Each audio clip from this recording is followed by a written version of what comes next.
Ndabasuje aho muherereye hose mu bihugu bigiye bitandukanye yaba mu Rwanda ndetse no hanze yaho mukurikiranye Kigali Tube Online. Ndizera nashidikanya ko mumeze neza ndetse n'ibyo murimo ko biri gutanga umusaruro. Uyu munsi rero nagarutse kubabwira amakuru agezweho cyangwa ari kubica bigacika mu binyamakuru ndetse no ku social media agiye atandukanye yaba kuri Twitter, Instagram ndetse n'ahandi henshi hagiye hatandukanye. Icyo rero mpora nkusaba ni kimwe no gukora subscribe ndetse ugakanda ukazogera hejuru kuri Kigali Tube kugira ngo ntihakagire inkuru n'imwe yacu gucika. Inkuru y'uno munsi rero ni inkuru y'ibyishimo ndetse itanga n'icyizere dore ko hari yashize amezi agera kuri 7 ishimwe cyangwa TITI Brown dancer umubyinnyi kabuhari uzwi ndetse akaba afunzwe n'imbaga y'abanyarwanda dore ko benshi bemeza ko ari we mubyinnyi wa mbere muri iki gihugu dore ko indirimbo hafi ya zose zamenyekanye muri iki gihugu yagiye azibyinamo yaba iza Bruce Melody, Niyo Bosco, ba Chris Easy ndetse n'abandi bahanzi bose pfa kuba warakoze hit song muri iki gihugu. Video y'iyo ndirimbo twamusangagamo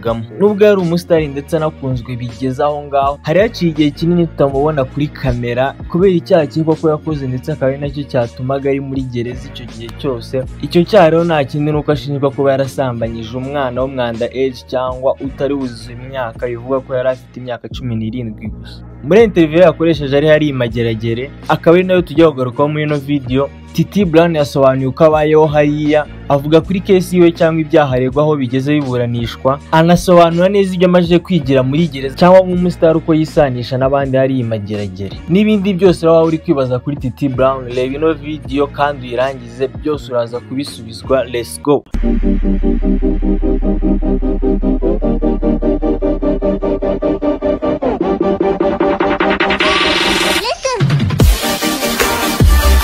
Nkuko nababwiye rero ishimwe Thierry uzwi nka TITI Brown dancer akurikiranyweho icyaha cyo gusambanya umwana utaruzi imyaka y'ubukure cyangwa abo bita under age. Ibi bikaba byaraje biturutse mu rubanza rwaburanishijwe mu rukiko rw'ibanze rwa Kicukiro kuri tariki 22 Ugushyingo 2021. Rero icyo gihe TITI akaba yari isakatirwa iminsi 30 y'agateganyo mu gihe ubushinjacyaha bugikusanya ibimenyetso ku cyakurikiranyweho. Iki cyaha rero aregwa bivuga ko yasambanyije uwo mwana w'imyaka 17 y'amavuko bikaba byarabaye tariki 14 z'ukwa munani n'ubundi uriya mwaka ushize 2021. Nk'uko ro byatangajwe n'umubyeyi w'umwana yavuze ko yabimenye igihe yoherezaga uyu mwana we kujya gusura nyirarume mu biruhuko hanyuma uwo mwana agitaha yagarutse avuga ko yarwaye igifu. Umubyeyi rero yahise afata iya mbere ajya kumuvuza yari ku bitaro bya Kibagabaga. Nyuma rero y'isuzuma ryakozwe n'abaganga byerekanye ko uyu mwana atwite byahise biba skandali cyangwa ibintu birebire bitewe n'ubundi n'uko uyu mukobwa yari akiri umwana cyangwa afite imyaka 17. Byaje kurangira uyu mukobwa bamubajije wamuteye inda aza gutangaza rero ko yigeze gusura TITI Brown hariya mu karere ka Kicukiro mu murenge wa Kigarama aho rero byaje kurangira TITI Brown amusambanyije.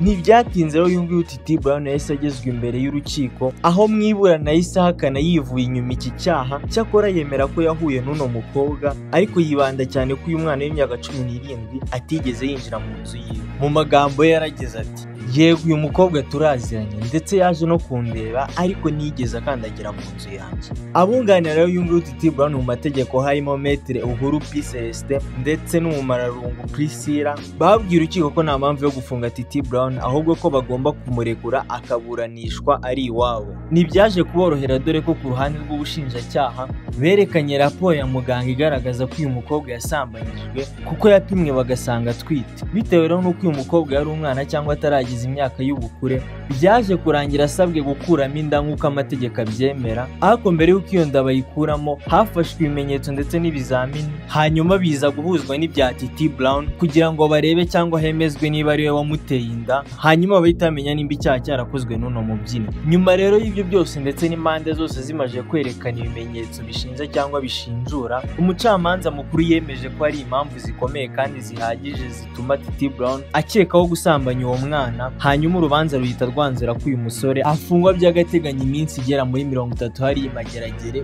kugira ngo bakomeze bakurikirane iyi kesi yiwe. Ngayo nguko rero ibya Titi Brown cyangwa uko kesi yiwe imeze. Rero kuva icyo gihe mu kwa 11 bafata uwo mwanzuro, ubu tukaba tugeze mu kwezi kwa gatandatu kuno mwaka Titi Brown ataraburanishwa cyangwa kesi yo batarongera kwigarukaho. Ubwo bisobanuye ko amaze amezi 7 yose muri gereza. Ibi rero ni ibintu bikomeye ku muntu nk'uriya ubusanzwe uzi muri industry, dore ko ari umubyinnyi ndetse anafasha n'abahanzi benshi kudirecting indirimbo zabo. Benshi banemeza ko yahinduye game ahangaha mu Rwanda, dore ko mbere ababyinnyi babaga bameze nk'ibipupe cyangwa ari abo murimbo ukuntu, ariko ubu ngubu baba bari mu ndirimbo ukabona ko bakoze change ndetse baryoheje indirimbo bakanazana utudensi dushyashya mu bantu. Ni niyo mpamvu nyamukuru yatumaga abantu benshi abanyarwanda bagiye batandukanye bibaza ati si uyu Titi Brown abaye hate muri gereza, yarananutse se, yarihebye, ese aracyabyina, byose kabisa bashaka kubimenya. Ariko ejo bundi mu kwa kane yagize gutya yandikira ibaruwa umunyamakuru Yago, ndetse tukaba twaranabikozeho video ahangaha kuri Kigali Tube, aho twabasomeye iyo baruwa ibabaje ndetse tubashyikiriza ubutumwa cyangwa message yari afitiye abakunzi biwe, aho yanabasabaga inkunga y'amasengesho cyane. Ibi rero Yago nk'umunyamakuru ufasha ndetse witanga cyane ntibyari kurangirira aho ngaho, dore ko yahise afata iya mbere ejo bundi amugeraho amukoresha interview ndetse yereka u Rwanda rwose ukuntu hari imageragere yaba bameze, ubuzima bw'abantu bahatuye, uko bamenya amakuru yo hanze n'ibindi byinshi nari buze kugarukaho. Ariko by'umwihariko iyi interview yabakoresheje byatumye tumenya amakuru menshi kuri uyu nguyu Titi Brown wari ukumbuye n'abantu benshi. Muri icyo kiganiro bagiranye rero ikintu cya mbere ubona kuri Titi Brown ni uko ameze nabi cyane, dore ko abantu benshi tuba twumva ko gereza iyo umuntu agiyeyo aba ari gukubitwa, aba ari gutotezwa cyangwa abayeho nabi, arya ibiryo bidashimishije cyangwa adashoboye. Muri make nyine tuba twumva agiye kwicwa n'inzara, nta kwiyubaka naki.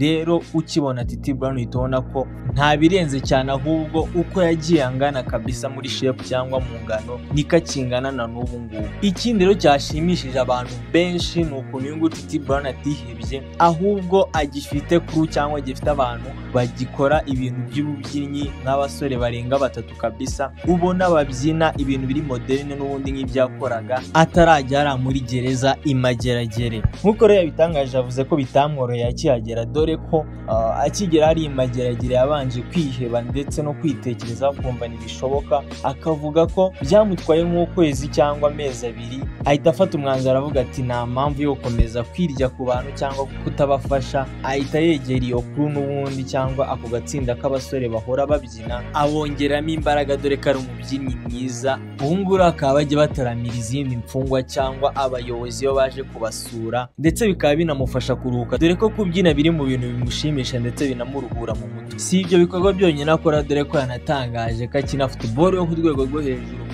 ikipe yari yo muri gereza kabisa. Ibi rero akaba yatangaje ko bimufasha kumenyana n'abantu ndetse no kubaka umubiri muri rusange. Ku bijyanye n'icyaha afungiwe cyangwa icyaha ashinjwa kuba yarakoze cyo gusambanya umwana utaruzi imyaka y'ubukure, avuga ko icyo abwira abakunzi be cyangwa abantu bamukurikirana umunsi ku wundi ko ntabwo bagomba kugira ejo bundi cyangwa vuba aha azaba yasohotse muri ino gereza, dore ko we yivugira ko nta cyaha yakoze ndetse nta n'ikintu umutima umushinja, ndetse akaba yizera ubutabera bwo mu Rwanda ko buzamushinjura. Indi nkuru nziza yasangije abakunzi biwe nuko umwunganira mu mategeko ari we Uhuru P Celestin yamumenyeshe ko hatagize igihinduka muri uku kwezi cyangwa ukwezi kwa 7 dosiye yasubukurwa kabisa, tukaba twakongera kubona uyu nguyu Titi Brown imbere y'amategeko ari kuburanishwa, dore ko ubu ngubu bizeye ko bazatsinda urubanza ndetse Titi Brown azataha. Titi Brown yasoje abwira abanyarwanda bose ko bagomba kumwitega, dore ko iki gihe cyose amaze muri gereza abifata nk'ari mu ishuri cyangwa ari kwanariza amaproje ye wagiye atandukanye, ibyo azakora yarageze hanze